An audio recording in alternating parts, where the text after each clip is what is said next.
저는 한국을 싫어했습니다. 아니, 정확히 말하면 증오했죠.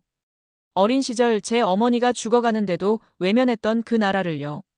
선진국이라며 우리를 도와주러 왔다가 정작 필요할 때는 지원 불가 환자라며 냉정하게 돌아선 그들을요. 그런 제가 지금은 한국에 목숨을 빚지고 있습니다. 아니, 저뿐만 아니라 우리 병원의 수백 명 환자들이 모두 그래요. 세계 어느 나라도 해주지 못했던 일을 전 세계에서 오로지 한국만 가능했습니다.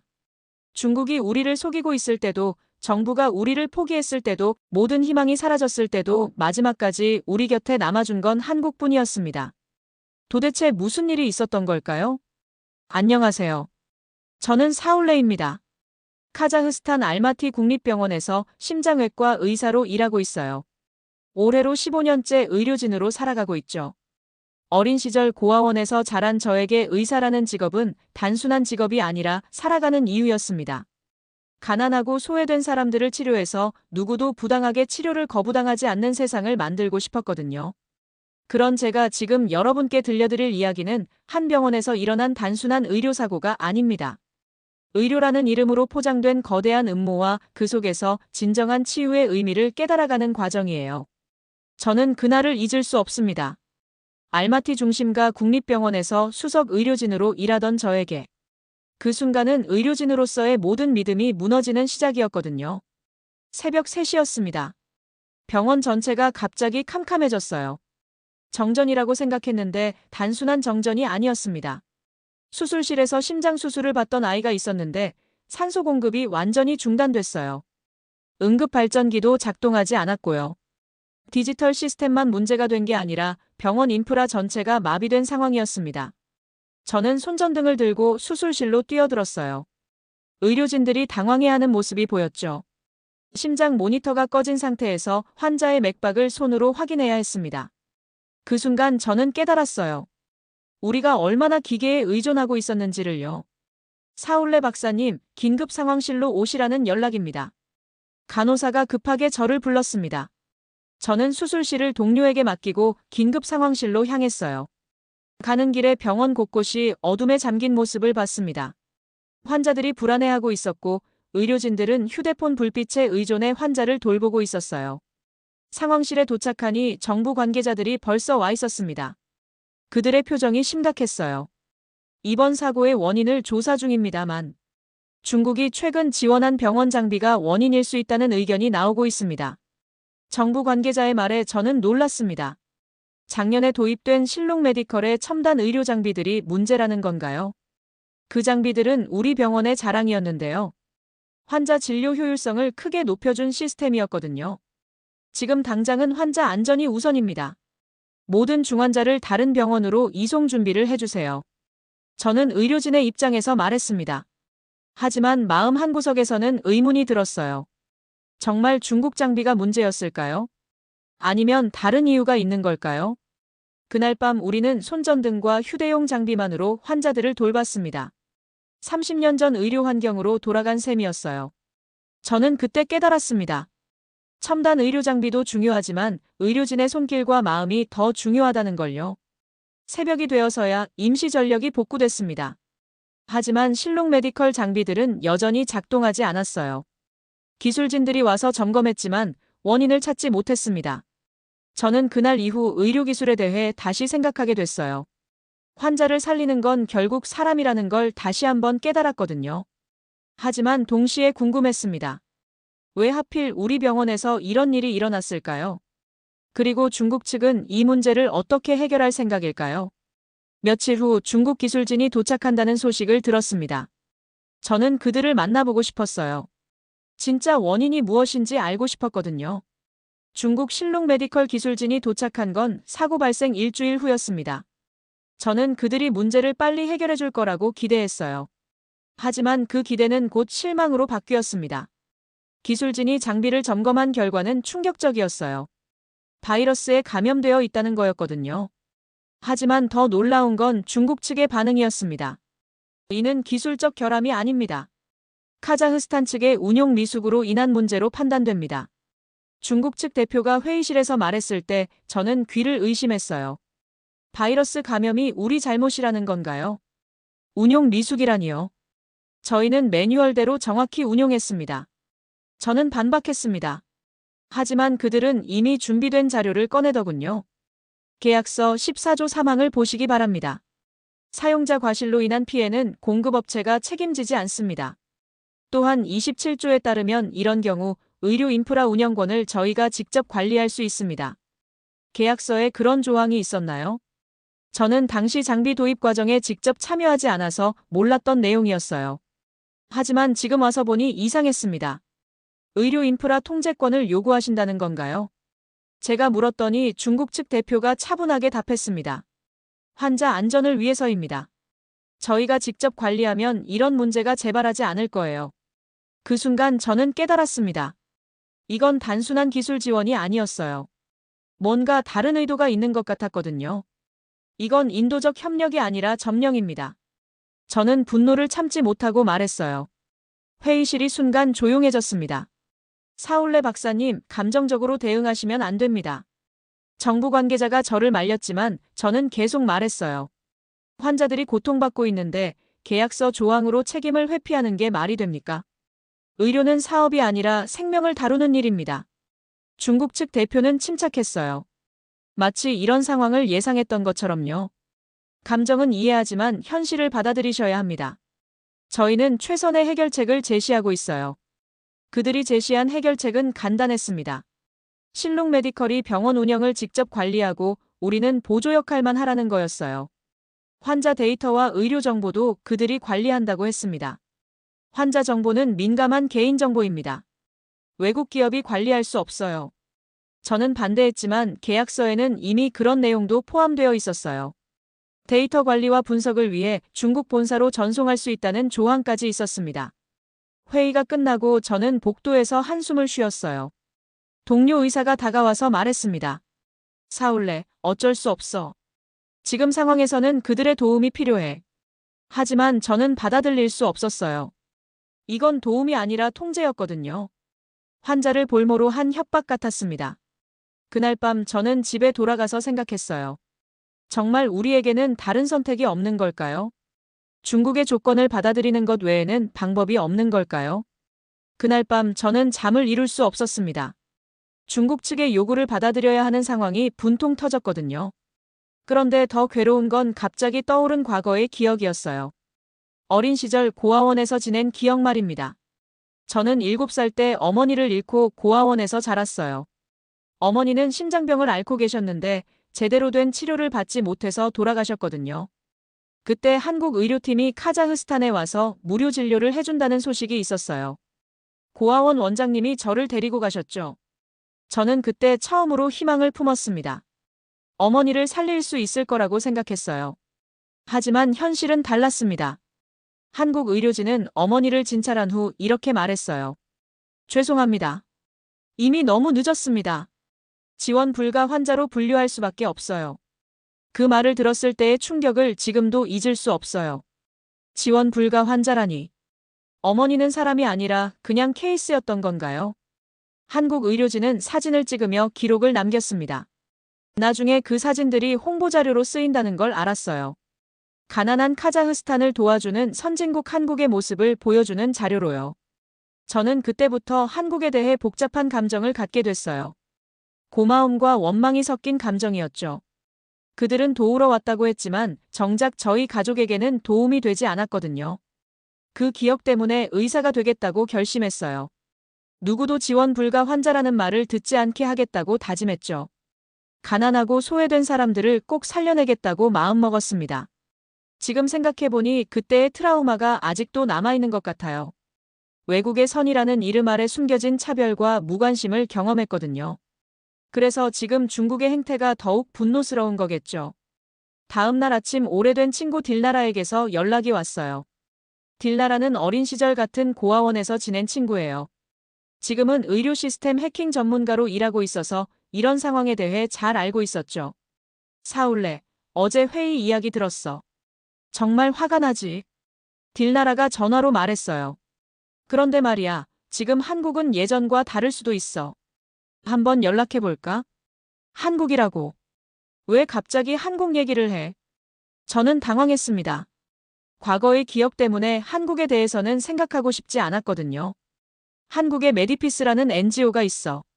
진짜 도움이 필요한 곳에 조건 없이 지원해주는 단체라고 해. 딜나라의 말에 저는 흥미가 생겼어요. 하지만 동시에 의심스럽기도 했죠. 조건 없이라고. 그런 게 있을까? 한번 알아보자. 지금 상황에서는 모든 가능성을 열어둬야 해. 딜나라가 설득했어요. 저는 망설였지만 결국 동의했습니다. 다른 대안이 없는 상황에서 시도해볼 만한 일이었거든요. 하지만 마음 한구석에서는 또 다른 실망을 겪게 될까봐 걱정됐어요. 어린 시절의 상처가 다시 벌어질까봐 두려웠죠. 그날 밤 저는 어머니의 마지막 모습을 떠올렸습니다. 병상에서 저를 바라보던 어머니의 눈빛을요. 그때 어머니는 이렇게 말씀하셨어요. 사울레야, 너는 꼭 좋은 의사가 되어라. 그리고 나처럼 치료받지 못하는 사람들을 도와줘. 저는 그 약속을 지키려고 지금까지 살아왔어요. 하지만 지금 상황에서는 그 약속을 지킬 수 있을지 확신이 서지 않았습니다. 다음 날 오전에 정부 관계자들과 회의가 있었습니다. 저는 중국 측 요구에 반대 의견을 강하게 표현했어요. 하지만 돌아온 건 차가운 반응이었습니다. 사울레 박사님, 현실을 직시하셔야 합니다. 감정적으로 접근하시면 해결되는 게 없어요. 보건부 차관이 말했어요. 그의 표정에서 이미 결정이 내려진 걸 느낄 수 있었죠. 환자들의 생명이 걸린 문제인데 감정적이라고 하시나요? 저는 의료진으로서 책임감을 말하는 겁니다. 저는 반박했지만 분위기는 이미 기울어져 있었어요. 중국 측 제안을 받아들이는 게 현실적입니다. 다른 대안이 있다면 제시해보세요. 차관의 말에 저는 할 말이 없었어요. 실제로 당장 환자들을 치료할 다른 방법이 없었거든요. 감정 접지 말고 냉정하게 판단하시기 바랍니다. 국가 이익을 고려해야 해요. 결국 회의는 중국 측 요구를 수용하는 방향으로 정리됐습니다. 저는 패배감을 느꼈어요. 의료진으로서의 소신을 지키지 못한 것 같았거든요. 회의가 끝나고 저는 병원으로 돌아왔어요. 환자들을 보면서 마음이 무거웠습니다. 이 아이들의 개인정보가 중국으로 넘어가게 될 거라고 생각하니 괴로웠어요. 그날 밤 딜나라에게서 연락이 왔습니다. 사울레, 연결됐어. 한국 메디피스에서 내일 화상회의를 하자고 해. 딜나라의 목소리에 흥분이 느껴졌어요. 정말이야. 그런데 과연 도움이 될까? 저는 여전히 의심스러웠습니다. 과거의 경험 때문에 외국의 선의를 쉽게 믿을 수 없었거든요. 일단 만나보자. 잃을 게 뭐가 있어. 딜나라의 말이 맞았어요. 지금 상황에서는 모든 가능성을 시도해봐야 했습니다. 다음 날 저녁 딜나라의 집에서 화상회의를 했어요. 화면에 나타난 건 정수연이라는 여성이었습니다. 메디피스 대표라고 소개했어요. 안녕하세요. 카자흐스탄 상황에 대해 들었습니다. 정말 어려운 상황이시군요. 정수연 대표의 첫마디는 동정이 아니라 이해였어요. 그게 좀 의외였죠. 저희가 어떤 도움을 드릴 수 있을지 고민해봤습니다. 조건 없는 지원이 원칙이에요. 조건 없는 지원이라는 말에 저는 귀가 번쩍 트였어요. 정말 그런 게 가능할까요? 구체적으로 어떤 지원이 가능한가요? 제가 조심스럽게 물었더니 정수연 대표가 자세히 설명해줬어요. 의료진 파견과 장비 지원이 가능합니다. 중요한 건 현지 의료진과 협력하는 거예요. 통제하거나 대체하는 게 아니라 함께 일하는 겁니다. 그 말을 들으니 뭔가 다른 느낌이었어요. 중국 측과는 완전히 다른 접근 방식이었거든요. 이번엔 진심을 보여드리겠습니다. 과거에 한국이 실망을 드린 적이 있다면 이번에는 달라질 거예요. 정수연 대표의 말에 저는 깜짝 놀랐어요. 과거 일을 어떻게 알고 있는 거죠? 딜나라 씨가 말씀해 주셨어요. 한국 의료진이 도움을 드리지 못했던 일 말이에요.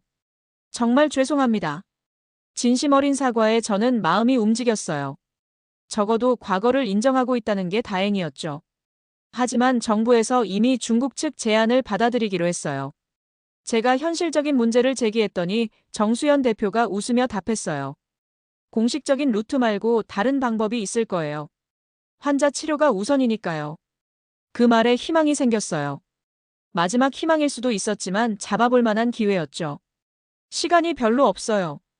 중국 측이 내일부터 시스템을 넘겨받으려고 해요. 제가 급하게 말하니 정수연 대표가 단호하게 답했어요. 그럼 내일 당장 팀을 보내겠습니다. 환자를 기다리게 할 수 없어요.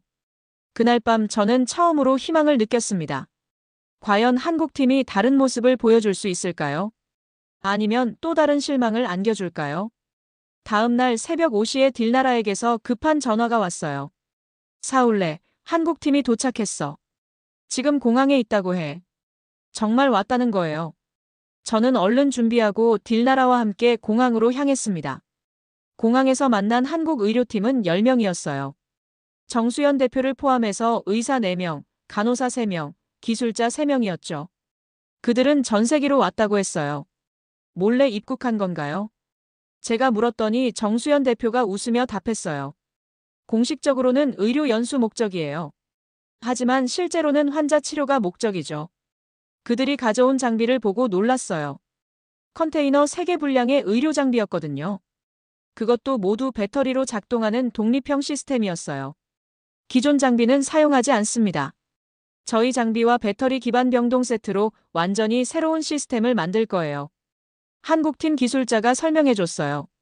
중국 장비에 의존하지 않고 완전히 독립적인 의료 시스템을 구축한다는 거였죠. 문제는 이 모든 걸 몰래 해야 한다는 거였어요. 정부나 중국 측에 들키면 안 됐거든요.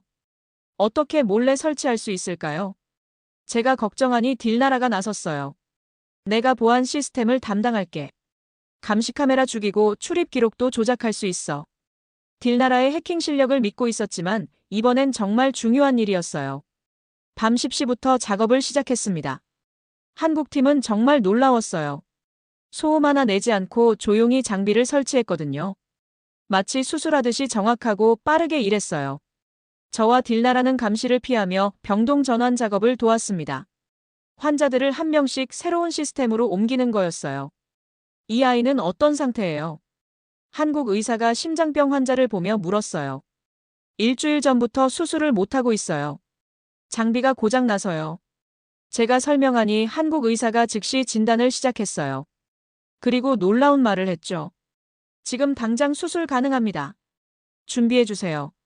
정말이었어요. 새벽 3시에 수술이 시작됐어요. 한국팀의 이동식 수술 장비는 정말 신기했어요.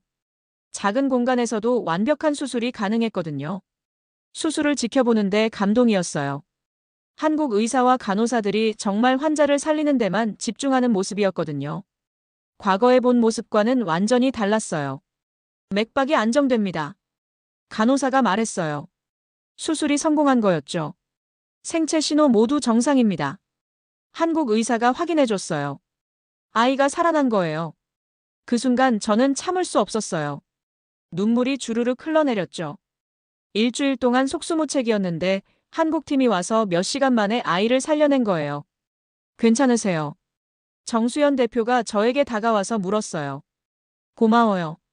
정말 고마워요. 저는 울면서 말했어요.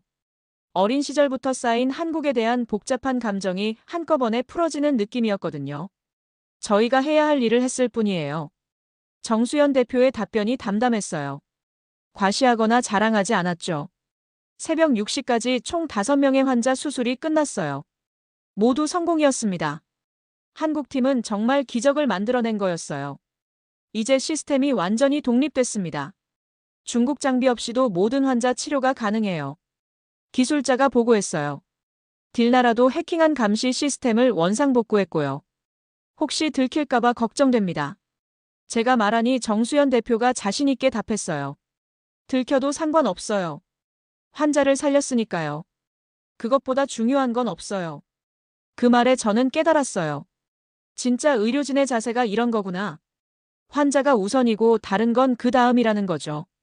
오전 8시에 중국 기술진이 병원에 왔어요. 하지만 이미 우리는 준비가 끝난 상태였습니다. 어라, 장비가 작동하고 있네요. 중국 기술자가 놀라며 말했어요. 한국팀이 도와줬어요. 이제 중국 시스템은 필요 없습니다. 저는 당당하게 말했어요. 그들의 당황하는 모습이 통쾌했죠.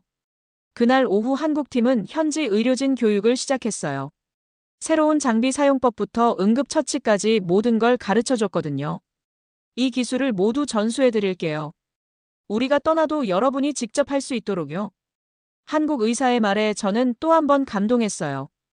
이게 진짜 도움이구나 싶었거든요.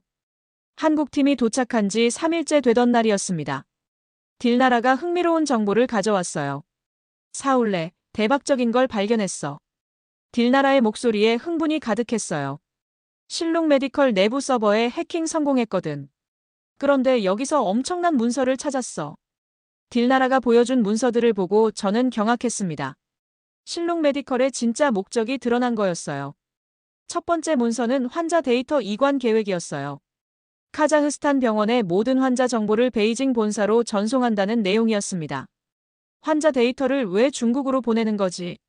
제가 의문을 표하니 딜나라가 다음 문서를 보여줬어요. 이것 봐.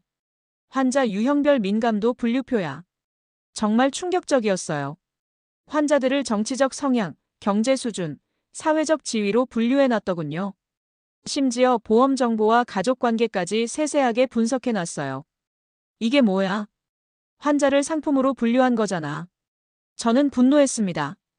의료 정보가 이런 식으로 악용되고 있었다니요. 더 있어. 이건 정치인들 의료 기록이야. 딜나라가 보여준 건 더욱 심각했어요. 정부 고위층의 건강 정보까지 수집하고 있었거든요. 병원이 아니라 데이터 공장이었던 거구나. 저는 소름이 끼쳤어요. 환자를 치료한다는 명목으로 사실은 정보를 수집하고 있었던 거죠. 이것 좀 봐. 정치적 영향력 분석이라고 되어 있어. 딜나라가 가리킨 문서에는 카자흐스탄 주요 인사들의 건강 상태와 그들이 중국에 미칠 영향력을 분석한 내용이 있었어요. 이건 의료가 아니라 정치 공작이야. 저는 깨달았습니다. 중국이 의료 지원이라는 이름으로 사실은 정치적 통제 수단을 만들고 있었던 거예요. 환자들 개인정보가 이렇게 악용되고 있다니. 제가 한탄하니 딜나라가 더 심각한 문서를 보여줬어요. 이건 위기 대응 매뉴얼이야. 의도적으로 시스템을 마비시키는 방법이 나와 있어. 정말이었어요. 필요할 때마다 의료 시스템을 고장내서 자신들의 통제력을 강화하는 방법이 상세히 기록되어 있었습니다. 그럼 이번 정전 사고도 맞아. 의도적이었을 가능성이 높아. 딜나라의 말에 저는 더욱 분노했어요. 환자들의 생명을 볼모로 정치적 목적을 달성하려 했다는 거잖아요. 이 자료들을 공개해야 해. 저는 결심했습니다. 이런 일이 계속되어서는 안 됐거든요. 위험할 수 있어. 중국 측에서 가만히 있지 않을 거야. 딜나라가 걱정했지만 저는 마음을 굳혔어요. 환자들이 상품 취급받고 있는데 가만히 있을 수 없어. 정수연 대표에게도 이 사실을 알려줬어요. 그녀도 충격을 받았죠. 이건 의료 윤리 위반을 넘어서 인권 침해예요. 정수연 대표의 말이 맞았어요. 환자의 동의 없이 개인정보를 수집하고 정치적 목적으로 분석하는 건 명백한 범죄였거든요. 저희가 도울 수 있는 게 있을까요? 정수연 대표가 물었어요. 한국의 오픈소스 의료 시스템을 도입할 수 있다면 좋겠어요. 투명하고 안전한 시스템으로 바꾸고 싶어요. 제가 제안하니 정수연 대표가 즉시 동의했어요. 물론이죠. 무상으로 이전해 드릴게요. 그리고 현지 의사분들 교육도 함께요. 그날 밤 저는 공개할 자료를 정리했어요. 환자들과 국민들이 알아야 할 진실이었거든요. 내일 기자회견을 열겠어. 저는 딜나라에게 말했어요. 정말 할 거야. 해야 해. 이런 일이 다시 일어나지 않게 하려면 저는 각오를 다졌습니다. 환자를 지키는 것이 의사의 의무니까요. 다음 날 오전 10시에 기자회견이 열렸습니다. 정부에서는 침묵하라고 압력을 넣었지만 저는 굽히지 않았어요. 기자회견장에는 예상보다 많은 기자들이 왔어요. 딜나라가 미리 제보한 덕분이었죠. 저는 알마티 국립병원 수석 의료진 사울레입니다.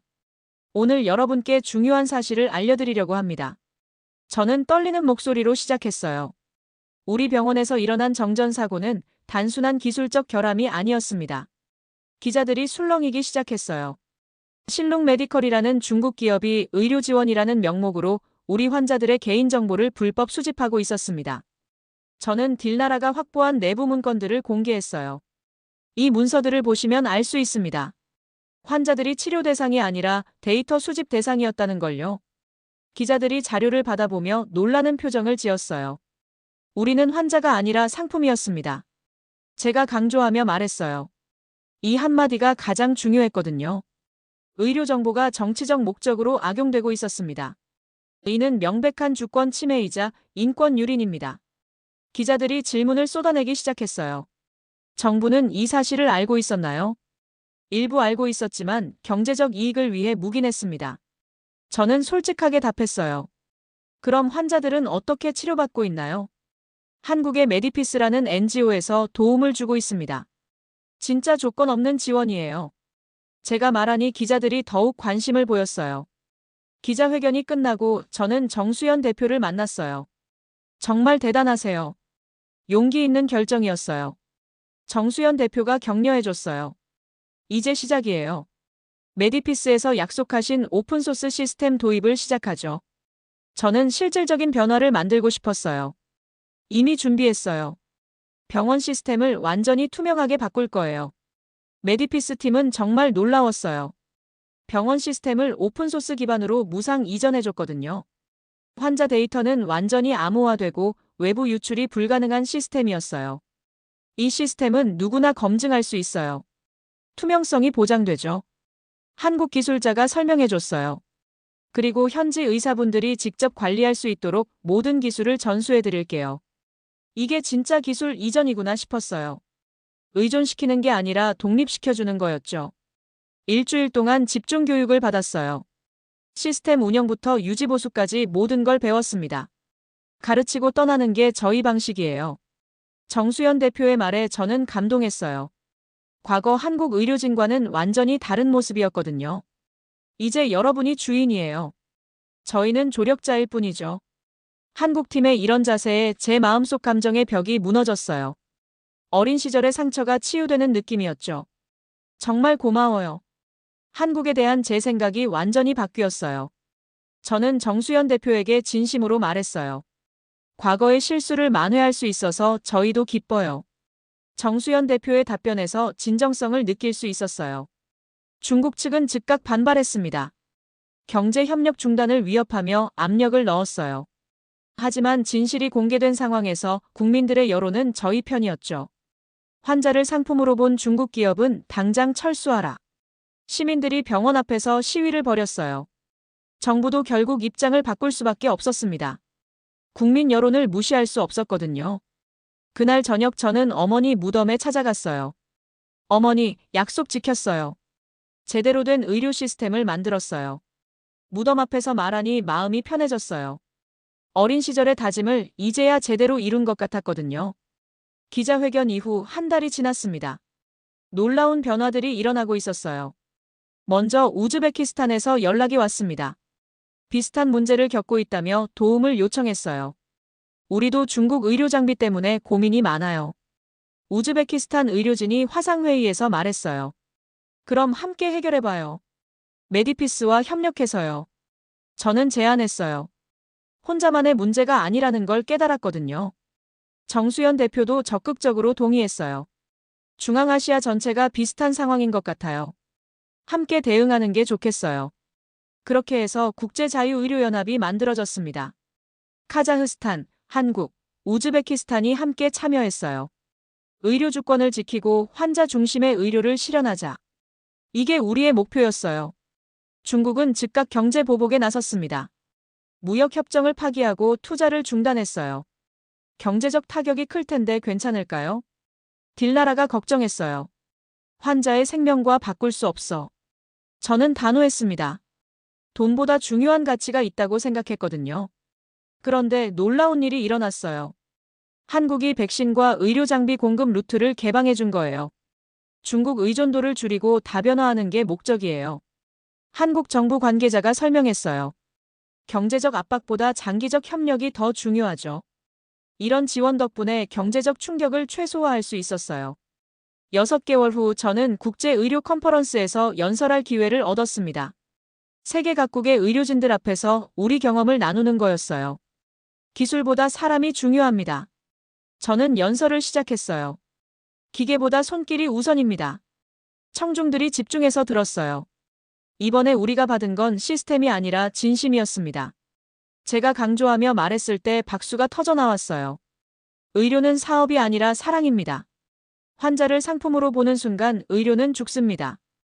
연설이 끝나고 많은 나라에서 관심을 보였어요. 비슷한 문제를 겪고 있던 곳들이었죠.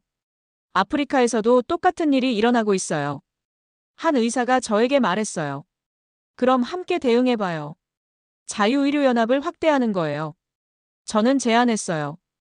이제 세계적인 움직임으로 만들고 싶었거든요. 연설 후 딜나라와 함께 저녁을 먹었어요. 사울레, 정말 많이 바뀌었어. 딜나라가 말했어요. 우리 모두 바뀌었지. 진짜 연대가 뭔지 배웠으니까. 저는 답했어요. 이번엔 우리가 도울 차례야. 딜나라의 말이 맞았어요. 도움을 받기만 했던 우리가 이제는 다른 나라를 도울 수 있게 됐거든요. 그날 밤 저는 메디피스 정수연 대표에게 감사 메시지를 보냈어요. 진짜 의료가 뭔지 가르쳐줘서 고마워요. 곧 답장이 왔어요. 저희도 많이 배웠어요. 진정한 국제협력이 뭔지를요. 이제 저는 확신합니다. 의료는 나누면 나눌수록 커지는 거라는 걸요. 경쟁이 아니라 협력이 답이라는 걸 깨달았거든요.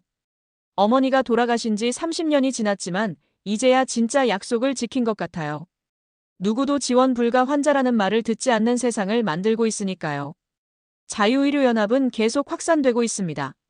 환자 중심의 의료, 투명한 시스템, 진정한 국제협력을 추구하면서요. 저는 이제 꿈꿉니다.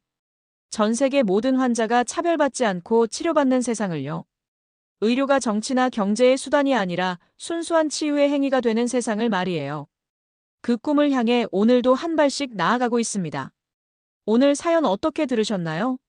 여러분의 생각을 댓글로 남겨주시고 주변에 공유해주세요. 좋아요와 구독 알림 설정은 영상 제작에 큰 힘이 됩니다. 지금까지 감동하모니였습니다. 영상 시청해주셔서 감사합니다. 항상 행복하세요.